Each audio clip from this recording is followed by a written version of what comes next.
Le président Trump n'avait jamais fermé un aéroport auparavant. Mais ce qui s'est passé dans le ciel de l'Alaska ce matin-là a tout changé. À l'aéroport international d'Anchorage, les passagers commençaient tout juste leur journée, enregistraient leurs bagages, prenaient un café et se dirigeaient vers leur porte d'embarquement. Aucun d'entre eux ne savait qu'ils allaient faire partie d'une histoire qui allait se propager jusqu'à la Maison-Blanche. Au cœur des étendues enneigées de l'Alaska, un vol allait montrer à quel point les voyages aériens peuvent devenir dangereux lorsque les choses tournent mal. Le dernier vol en provenance d'Alaska s'est déroulé par une fraîche matinée d'hiver à l'aéroport international Ted Stevens d'Anchorage, le genre de matinée où la vapeur du café danse dans l'air frais et où les passagers se précipitent dans les terminaux, serrant leurs gobelets en papier comme des bouées de sauvetage. À la porte 37, un Boeing 737 attendait tranquillement. Comme des milliers de vols avant lui, celui-ci semblait tout à fait ordinaire. L'avion brillait sous le soleil matinal. Sa peinture fraîche lui donnait un aspect presque neuf. Malgré plus de 25 heures de vol, l'équipe au sol se déplaçait autour de lui avec une efficacité éprouvée, effectuant ses contrôles de routine avec la précision d'une danse bien rodée. Ce qui rendait ce vol différent n'était pas visible à l'œil nu, caché sous la surface, hors de portée des inspections pré-vol standard. Quelque chose attendait de transformer ce voyage de routine en l'un des incidents les plus remarquables de l'histoire de l'aviation en Alaska. La météo de ce matin-là n'aurait pas pu être plus parfaite pour voler. Le ciel était dégagé à perte de vue, avec seulement quelques nuages épars peignant des coups de pinceau blanc sur le fond bleu. Les prévisions météo annonçaient des conditions idéales jusqu'à la destination de l'avion. Mais parfois, les conditions idéales peuvent être trompeuses. En montant à bord, personne n'aurait pu deviner qu'ils allaient faire partie d'une histoire qui allait changer à jamais les protocoles de sécurité aérienne. Il s'agissait de gens ordinaires, de voyageurs qui travaillaient sur leur ordinateur portable, de familles en partance pour les vacances. Chacun avait ses propres raisons de choisir ce vol, sans savoir que sa décision les conduirait à une expérience qu'ils n'oublieraient jamais. Dans le cockpit, l'équipage a suivi les procédures habituelles. Le commandant de bord, un vétéran comptant plus de 15 heures de vol, et le copilote, tout aussi expérimenté, ont travaillé en harmonie. Ils ont examiné les bulletins météorologiques, vérifié les systèmes et préparé ce qui aurait dû être un autre vol de routine de l'Alaska à New York. Le carnet de maintenance ne révèle rien d'anormal. L'avion a subi les contrôles prévus et tout semble fonctionner parfaitement. Mais parfois, même les protocoles de sécurité les plus rigoureux peuvent passer à côté du moindre détail. Un détail qui, dans les bonnes circonstances, pourrait se transformer en quelque chose de beaucoup plus important. Alors que les moteurs s'emballaient, leurs gémissements familiers résonnant sur le tarmac, rien n'indiquait que ce vol serait différent des milliers d'autres qui avaient quitté Newark avant lui. L'équipe au sol donna ses derniers signaux. La poussée se fit sans heurts et l'avion commença à rouler vers la piste. Le soleil du matin projetait de longues ombres sur la voie de circulation tandis que l'avion se dirigeait vers le point de départ. D'autres appareils se déplaçaient autour de lui dans la danse soigneusement chorégraphiée du trafic de l'aéroport. Le contrôle aérien les autorisa à décoller, leur voix crépitant dans la radio avec le même professionnalisme habituel dont ils faisaient preuve à chaque départ. Le décollage a commencé normalement, les moteurs répondant avec leur puissance habituelle, alors que l'avion décollait de la piste 4L, s'inclinant doucement au-dessus des montagnes de l'Alaska. Personne n'aurait pu prédire ce qui allait se passer dans les 47 minutes suivantes. L'avion a grimpé régulièrement jusqu'à 3-0 pieds, puis 5-0, puis 10-0 fendant l'air matinal avec une aisance éprouvée. Alors que l'avion se stabilisait à son altitude de croisière, quelque chose a commencé à changer. Le changement a été si subtil que la plupart des passagers ne l'ont pas remarqué au début. Mais dans les systèmes complexes d'un avion de ligne moderne, même la plus petite anomalie peut être le premier signe avant-coureur de quelque chose de beaucoup plus grave. Pensez à la dernière fois où vous avez pris l'avion. Avez-vous remarqué chaque petite vibration, chaque léger changement dans le bruit du moteur? Auriez-vous reconnu la différence entre les caractéristiques de vol normales et les premiers signes de problème? Pour les passagers et l'équipage de ce vol, cette distinction était sur le point de devenir terriblement claire. Quel était exactement ce premier signe de problème? Le sang de cet équipage chevronné s'était-il glacé? Quelque chose n'allait pas. Le premier signe est apparu 23 minutes après le début du vol. Une vibration subtile, à peine perceptible au début, a commencé à résonner du côté tribord de l'avion. La plupart des passagers étaient alors installés dans leur routine, certains somnolentes. D'autres étaient plongés dans des livres ou des tablettes. Mais pour ceux qui étaient assis près de l'aile droite, cette secousse était différente. Au-dessus des montagnes de l'Alaska, la vibration s'intensifiait lentement. Il ne s'agissait pas des turbulences habituelles, auxquelles les voyageurs réguliers s'étaient habitués. Cette sensation avait un rythme particulier, une pulsation mécanique qui semblait murmurer à travers la cellule. Dans le cockpit, les premières mesures des instruments montraient de légères fluctuations dans les mesures de performance du moteur droit. Rien d'alarmant pour l'instant, mais suffisamment pour justifier une surveillance plus étroite.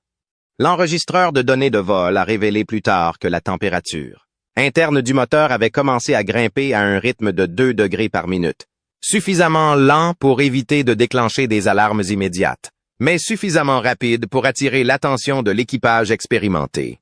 Les pilotes surveillaient leurs instruments avec une inquiétude croissante, remarquant de subtiles différences dans les relevés du rapport de pression du moteur.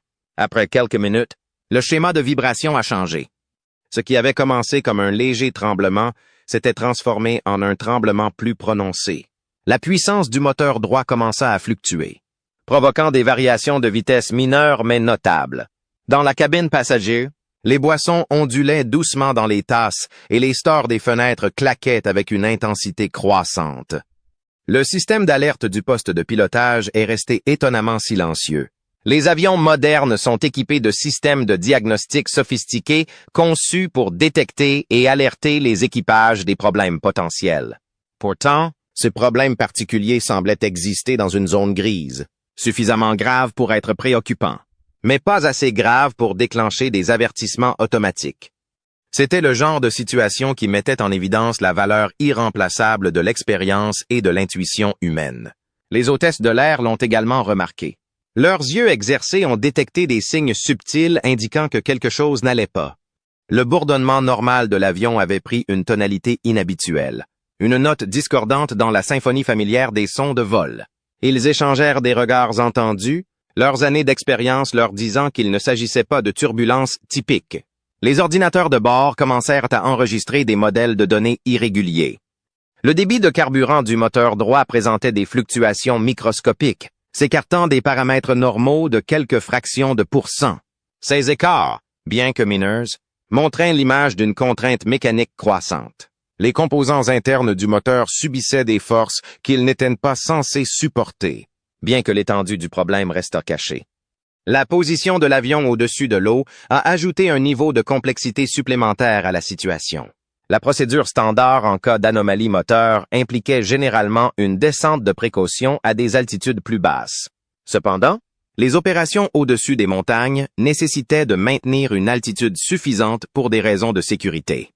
L'équipage a dû jongler entre ses priorités concurrentes tout en surveillant la dégradation constante des performances des moteurs.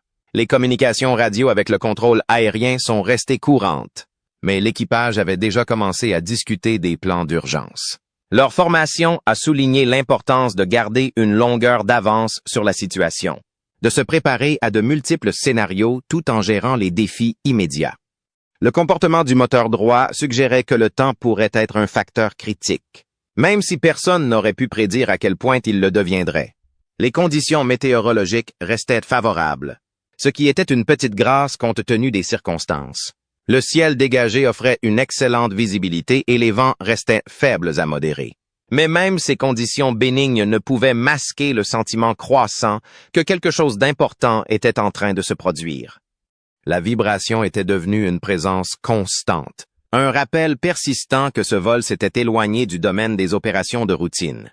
Alors que l'avion franchissait la barre des 30 minutes de vol, la situation atteignit un tournant. Les avertissements subtils et les anomalies mineures étaient sur le point de converger vers quelque chose de bien plus grave. Le comportement irrégulier du moteur droit avait évolué au-delà de simples vibrations, ouvrant la voie à ce qui allait devenir l'un des moments les plus difficiles de l'histoire de l'aviation en Alaska. Le soleil du matin projetait de longues ombres sur les ailes de l'avion, et dans ces ombres, quelque chose était sur le point de changer radicalement. Les décennies d'expérience combinée de l'équipage leur avaient appris à faire confiance à leur instinct, Et cet instinct leur criait maintenant qu'ils étaient sur le point de faire face à une situation sans précédent dans leur formation. Ce qui se passa ensuite allait tester les limites des capacités humaines et de la conception des avions, transformant une situation inhabituelle en un sujet qui allait être étudié dans les écoles de pilotage pendant des années. À 36,0 pieds au-dessus du sol, la véritable nature de leur situation était sur le point de se révéler d'une manière qu'aucune des 178 personnes à bord n'aurait pu prévoir. 36,0 pieds au-dessus d'Atlantic City. La sérénité du vol matinal fut brisée par un bruit qui résonna dans la cabine comme un coup de tonnerre. Le capot du moteur droit, une protection cruciale pesant plus de 90 kilos, commença à se détacher de l'aile de l'avion. Le métal gémit et se tordit, luttant contre des forces auxquelles il n'était pas conçu pour résister. In an instant, les vibrations subtiles se transformèrent en une véritable crise mécanique. La vision stupéfia les passagers du côté droit de l'avion. Les composants du moteur exposés, désormais visibles à travers l'espace où le capot s'était partiellement détaché, créèrent un spectacle terrifiant.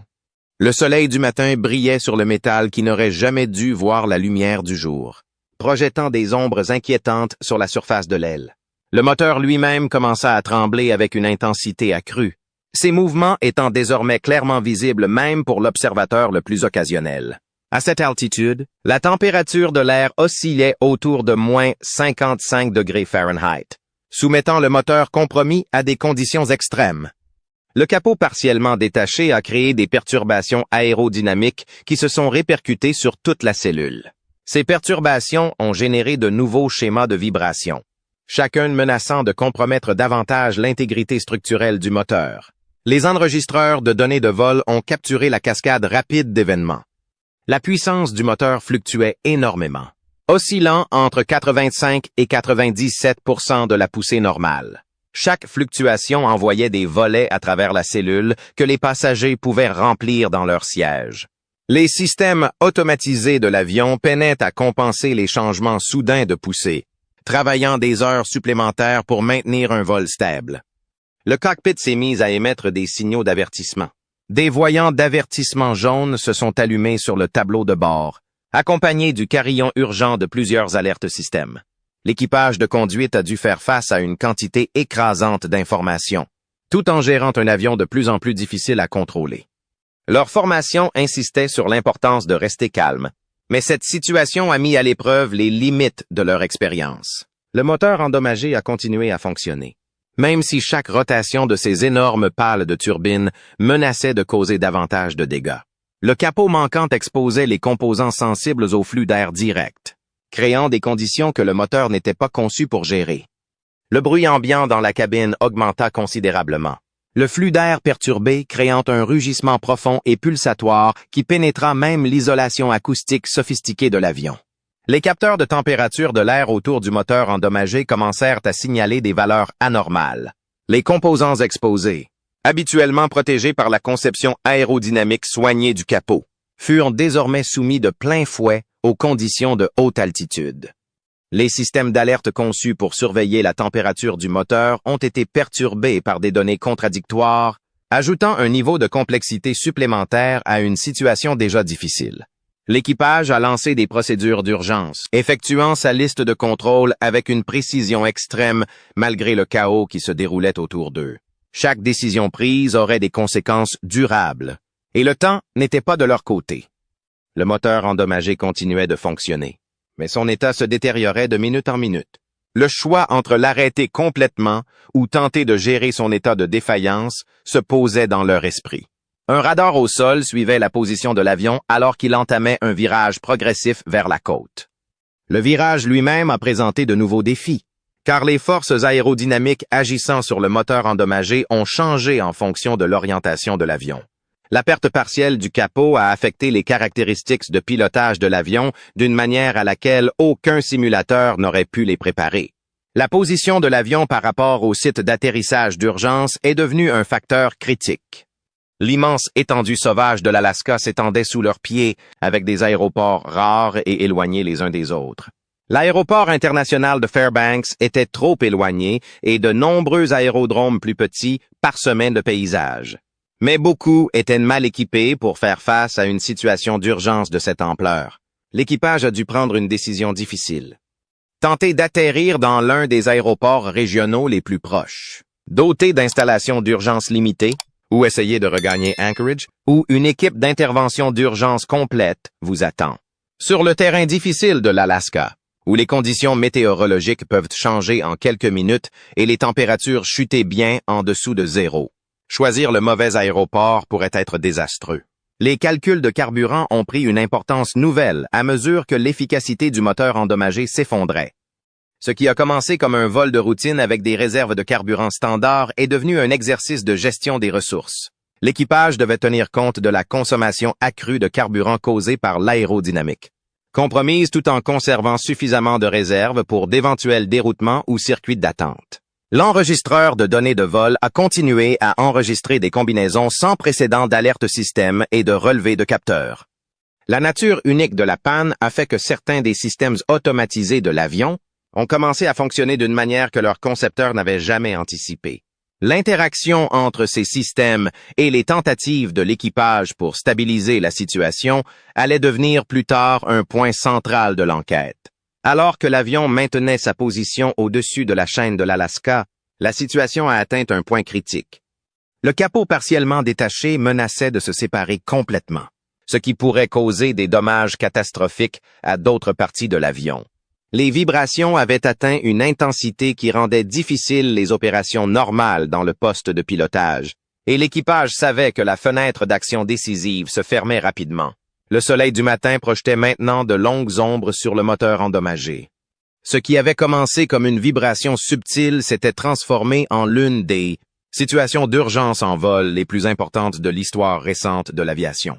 Les minutes suivantes allaient non seulement déterminer le sort de ce vol, mais aussi influencer l'avenir des réglementations en matière de sécurité aérienne. Une lutte contre le temps. À 36,0 pieds d'altitude, le temps est devenu une denrée précieuse. À chaque seconde qui passait, l'équipage devait faire face à un réseau complexe de défis. La décision d'entamer une descente d'urgence a été prise après un calcul minutieux. L'avion devait atteindre une altitude plus basse, où l'air était suffisamment dense pour permettre un meilleur contrôle, mais suffisamment haut pour maintenir une bonne distance au-dessus du terrain. La descente elle-même a entraîné de nouvelles complications. Alors que l'avion commençait sa descente contrôlée dans l'atmosphère, le moteur endommagé a réagi de manière erratique aux ajustements de puissance. L'absence de capot créait des flux d'air imprévisibles qui affectaient le pilotage de l'avion d'une manière que l'équipage n'avait jamais connue. Le pilote automatique, perturbé par les conditions aérodynamiques inhabituelles, a dû être désactivé, laissant les pilotes piloter l'avion à la main pendant sa descente. Les conditions météorologiques qui semblaient insignifiantes à l'altitude de croisière ont maintenant pris une importance nouvelle. Des zones de turbulence modérées s'interposaient entre leur position actuelle et la trajectoire de vol prévue. Chaque poche d'air agitée menaçait d'amplifier les contraintes sur le moteur endommagé. L'équipage a dû se frayer un chemin dans le ciel avec précaution, en utilisant un radar météorologique pour identifier et éviter les zones de perturbation atmosphérique potentielles. Le système de gestion de vol sophistiqué de l'avion a commencé à afficher une série de messages d'avertissement. La combinaison de la descente rapide et de la poussée asymétrique a créé des conditions qui ont poussé plusieurs systèmes près de leurs limites opérationnelles. Des voyants d'avertissement ont clignoté sur le tableau de bord alors que divers systèmes de l'avion s'efforçaient de s'adapter au profil de vol inhabituel. Les communications radio se sont intensifiées alors que les contrôleurs aériens dégageaient un passage dans l'un des espaces aériens les plus fréquentés du monde. Le réseau complexe de couloirs aériens de la région a dû être rapidement réorganisé pour accueillir un avion en détresse. D'autres vols ont été détournés, créant une bulle protectrice d'espace aérien dégagé autour de l'avion en difficulté. L'état du moteur a continué à se dégrader. Les indicateurs de fatigue du métal, conçus pour avertir des contraintes structurelles, ont commencé à afficher des valeurs alarmantes. Le capot partiellement détaché a créé une cascade de problèmes mécaniques qui se sont propagés dans les systèmes du moteur comme un virus. Chaque minute de fonctionnement continu risquait d'endommager davantage le moteur, mais la poussée restante du moteur était cruciale pour maintenir le contrôle du vol. La gestion du carburant devenait de plus en plus critique. L'efficacité du moteur endommagé avait chuté de façon spectaculaire, consommant beaucoup plus de carburant que la normale tout en produisant moins de poussée. L'équipage recalculait constamment ses réserves de carburant, sachant que chaque minute passée dans les airs réduisait sa marge de sécurité. L'aéroport le plus proche était désormais à 23 minutes, une éternité en situation d'urgence. La trajectoire de descente de l'avion le faisait traverser des couches d'air de densité variable. Chaque transition affectait l'aérodynamique déjà compromise autour du moteur endommagé. L'équipage devait constamment ajuster ses commandes, luttant contre des forces qui menaçaient de pousser l'avion hors de sa trajectoire prévue. Leurs mains se déplaçaient sur les commandes avec une précision éprouvée, effectuant des centaines de minuscules corrections pour maintenir un vol stable. Des équipes d'intervention d'urgence ont été mobilisées le long des montagnes de l'Alaska. Les casernes de pompiers de 3 aéroports différents se sont préparées à d'éventuels scénarios, sans savoir dans quel établissement l'avion en panne serait finalement acheminé. Des équipes médicales ont été placées en alerte, prêtes à répondre à toute situation qui pourrait survenir pendant la tentative d'atterrissage. L'ordinateur de gestion de vol recalculait en permanence les performances de l'avion. Les algorithmes complexes conçus pour prédire le comportement de l'avion dans des conditions normales peinaient à prendre en compte les anomalies aérodynamiques créées par le moteur endommagé. L'équipage devait de plus en plus compter sur sa formation et son expérience plutôt que sur des systèmes automatisés. En descendant à 15,0 pieds d'altitude, l'air plus épais apportait à la fois des avantages et des défis. La densité accrue de l'air offrait une meilleure autorité de contrôle, mais elle signifiait également une plus grande contrainte sur les composants endommagés du moteur. Le bruit de l'air qui s'engouffrait autour du capot endommagé devenait plus fort, créant un hurlement distinctif qui pénétrait dans la cabine. L'équipage a effectué sa liste de contrôle d'urgence avec une précision méthodique, en se préparant à de multiples scénarios possibles. Chaque élément réalisé représentait une petite victoire dans leur bataille contre le temps. Mais l'évolution rapide de la situation signifiait qu'ils devaient anticiper d'éventuelles complications. Ils savaient, grâce à leur formation, que la phase la plus critique du vol était encore à venir. Les calculs pour leur approche ont commencé à prendre forme. La poussée réduite du moteur endommagé signifiait qu'ils avaient besoin d'une piste plus longue que la normale. Les conditions de vent à différentes altitudes ont affecté leur planification de descente, obligeant à des ajustements constants de leur trajectoire. L'équipage a dû trouver un équilibre entre la nécessité d'une résolution rapide et l'importance de maintenir une trajectoire de vol stable et contrôlée. Les sommets enneigés de l'Alaska se sont agrandis à mesure qu'ils descendaient à 10,0 pieds d'altitude. La faible lumière hivernale a révélé l'étendue des dégâts, avec de la glace se formant autour des composants exposés du moteur. L'immensité sauvage en contrebas n'offrait aucun réconfort. Des plaines blanches sans fin et des forêts gelées s'étendaient à perte de vue. Ce qui avait commencé comme un vol de routine au-dessus de la dernière frontière de l'Amérique s'était transformé en une crise aérienne qui allait non seulement être étudiée pendant des années, mais qui allait bientôt attirer l'attention du président lui-même. La phase suivante allait nécessiter toutes leurs compétences et leur expérience alors qu'ils se préparaient à tenter quelque chose que peu de pilotes avaient déjà affronté, atterrir un avion commercial avec un capot moteur gravement endommagé et des caractéristiques de contrôle incertaines. Le véritable test de leur formation et de leur capacité était sur le point de commencer alors qu'ils entraient dans la phase la plus critique de leur urgence. La descente critique, l'approche finale vers l'aéroport international d'Anchorage, est arrivée bien plus tôt que prévu. L'avion n'a jamais atteint sa destination prévue, mais cette décision a finalement sauvé tous les passagers à bord. L'équipage a configuré l'avion pour un atterrissage d'urgence dans les conditions hivernales difficiles de l'Alaska, en gérant sa vitesse avec précision dans le froid glacial. Une vitesse trop élevée aurait encore plus sollicité le moteur endommagé. Une vitesse trop lente risquait de provoquer une accumulation de glace sur les ailes. Les contrôleurs aériens ont dégagé tout le trafic de l'espace aérien d'Anchorage, créant un couloir d'urgence pour l'avion en difficulté qui venait à peine de commencer son vol prévu.